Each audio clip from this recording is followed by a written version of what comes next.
கச்சி மயில மேகாட்டு கோவிலில கதை ஒன்று நடக்குதம்மா.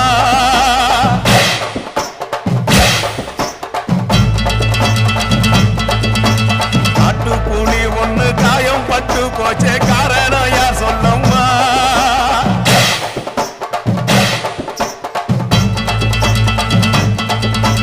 சாத்தாவோடு கையில் சத்தம் முழங்கிட தாயணி பொங்கிடம்மா.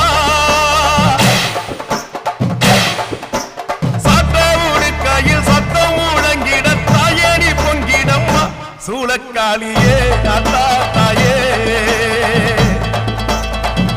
சூளக்காளியே அத்தா